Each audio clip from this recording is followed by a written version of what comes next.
Hi, today I'm going to share with you about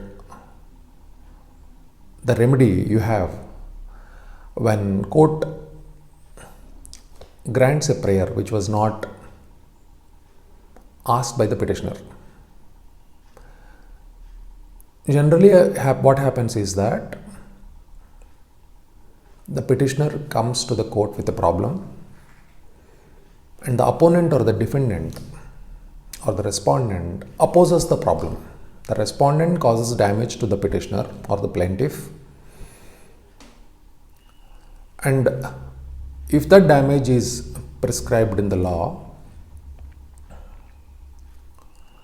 then petitioner comes to the court through an advocate describing that problem, and then asks for a relief which is prescribed in the law. So based on the description, based on the pleading of the problem or the cause of action, respondent opposes that pleading or that problem or that cause of action. So now based on this aspect, an issue is created by the court and evidence is led, and based on evidence, court delivers the judgment. Now if there is no pleading, there is no opposition to that pleading, and when there is no opposition and when there is no pleading, there is no issue.